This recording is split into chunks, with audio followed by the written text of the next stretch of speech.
నమస్కారం. ఆధ్యాత్మిక వార్తావాహిని భక్తి విశేషాలకు స్వాగతం. నా పేరు చందన. ముందుగా ముఖ్యాంశాలు. నేత్రపర్వంగా నాచగిరి నృసింహుడి కళ్యాణం. నృసింహ నామస్మరణతో మార్మోగిన ఆలయం.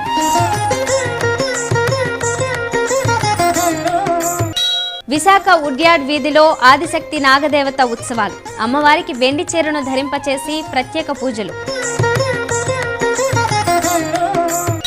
తిరుమలలో ఉగాది పంచాంగం విడుదల. ఆవిష్కరించిన టీటీడీ ఈవో సాంబశివరావు.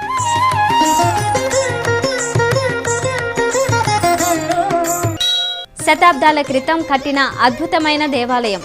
పానగల్లు ఛాయా సోమేశ్వరాలయంపై ప్రత్యేక కథనం.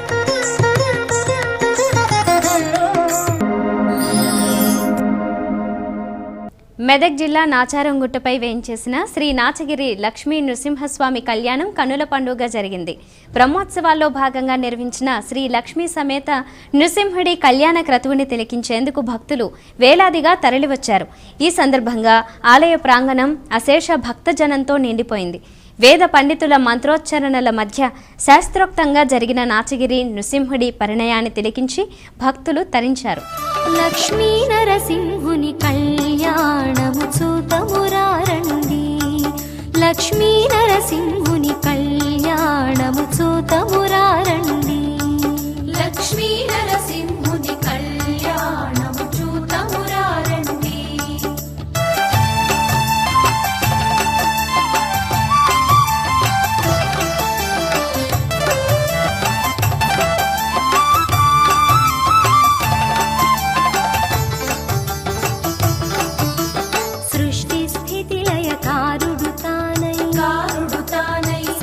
చరాచర జీవము తానై సృష్టి స్థితి లయ కారుడు తానై సకల చరాచర జీవము తానై అలవట పత్రము పై పవళించే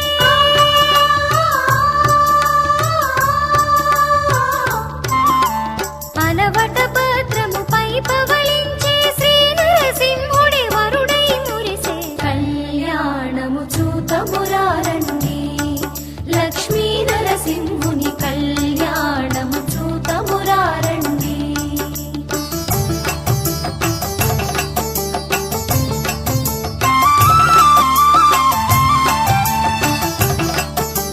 ముక్కోటి సురుల మూల పురుషుడు శ్రీ వైకుంఠపు సిరి మహారాజు ముక్కోటి సురుల మూల పురుషుడు శ్రీ వైకుంఠపు సిరి మహారాజు భువిని ఏలెడు భువన మోహనుడు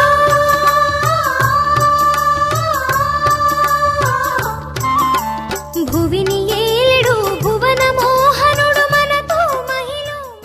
విశాఖపట్నంలోని ఉడ్యాడ్ వీధిలో వేంచేసిన ఆదిశక్తి నాగదేవత ఆలయంలోని శ్రీ కనకదుర్గ అమ్మవారి వ్యవస్థాపక 19వ వార్షికోత్సవాలు ఘనంగా జరుగుతున్నాయి.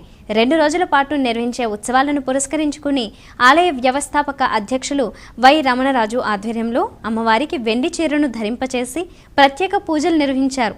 రేపు మూలా నక్షత్రం సందర్భంగా వేద పఠనం, స్వర్ణ పుష్పార్చన, లక్ష కుంకుమార్చన, అశ్వరథ సేవ కార్యక్రమాలు జరగనున్నాయి. ఉత్సవాల సందర్భంగా ఆలయాన్ని వివిధ రకాల విరులతో సర్వాంగ సుందరంగా ముస్తాబు చేశారు. ఆదిశక్తి నీవే, అంబవు నీవే, గాయత్రి నీవే, సావిత్రి నీవే. ఆదిశక్తి నీవే, అంబవు నీవే, గాయత్రి నీవే, సావిత్రి నీవే. దుష్ట శక్తులతి భీకరముగ చెలరేగంగా శిష్ట రక్షణకు నీవు వచ్చితివి వేవేగా. నీతి న్యాయముల మండి బూడిదైపోవంగా ధర్మ స్థాపనకు నీవు వచ్చితివి వేవేగా. ఆదిశక్తి నీవే, అంబవు నీవే, గాయత్రి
2015-16వ సంవత్సరానికి సంబంధించిన టీటీడీ పంచాంగాన్ని ఈవో సాంబశివరావు ఆవిష్కరించారు.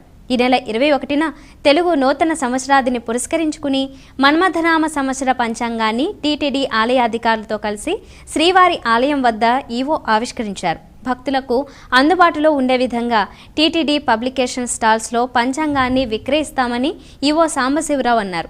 దీంతోపాటు ఈ నెల 17న శ్రీనివాస మంగాపురంలో జరగనున్న శ్రీవారి పుష్పయాగానికి సంబంధించిన పోస్టర్ను కూడా ఈవో ఆవిష్కరించారు. శ్రీ మన్మథనామ సంవత్సర సిద్ధాంత పంచాంగాన్ని మనకు రిలీజ్ చేయడం జరిగింది.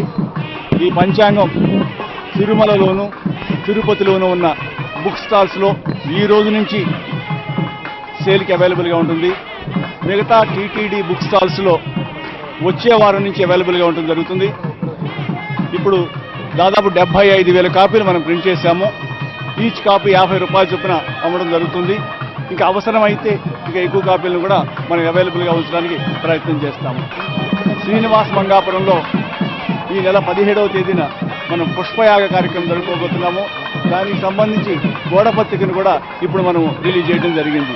బెజవాడ కనకదుర్గమ్మ ఆలయంలో నిర్మిస్తున్న మహామండపం, రాజగోపురం నిర్మాణ పనులను దేవాదాయ శాఖ commissioner Anuradha, principal secretary JSV Prasad పరిశీలించారు.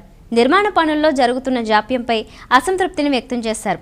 ఈ నూతన రాజగోపురం, మహామండపాన్ని ముఖ్యమంత్రి చంద్రబాబు చేత ప్రారంభించాలని అధికారులు భావిస్తున్నారు. అయితే పనులు నత్తనడకన సాగడంపై కమిషనర్, ప్రిన్సిపల్ సెక్రటరీ దేవస్థానం ఈవోను వివరణ కోరారు. వెంటనే పనులు వేగవంతం చేయాలని సూచించారు. మరోవైపున ఆలయంలో పారిశుధ్యంపై ప్రిన్సిపల్ సెక్రటరీ ప్రసాద్ ఈవోను మందలించారు. భక్తులకు ఇబ్బందులు కలగకుండా, వాతావరణం కలుషితం కాకుండా చర్యలు తీసుకోవాలని అన్నారు. అమర్నాథ్ యాత్ర జూలై 2 నుంచి ప్రారంభం కానున్నట్లు అధికారులు ప్రకటించారు. ఇందుకు సంబంధించి భక్తుల రిజిస్ట్రేషన్ ప్రక్రియ ఇప్పటికే ప్రారంభం కాగా, ముందుగా ప్రకటించిన విధంగా బల్తాల్, పహల్గం మార్గాల్లో ఈ యాత్ర ప్రారంభం కానున్నట్లు హోం మంత్రిత్వ శాఖ వెల్లడించింది. అటు జమ్మూ కాశ్మీర్ గవర్నర్ విడుదల చేసిన నిబంధనల ప్రకారం ప్రతి యాత్రికుడు తప్పనిసరిగా రిజిస్ట్రేషన్ చేయించుకోవాలని, లేదంటే యాత్రకు అనుమతించమని అధికారులు చెబుతున్నారు.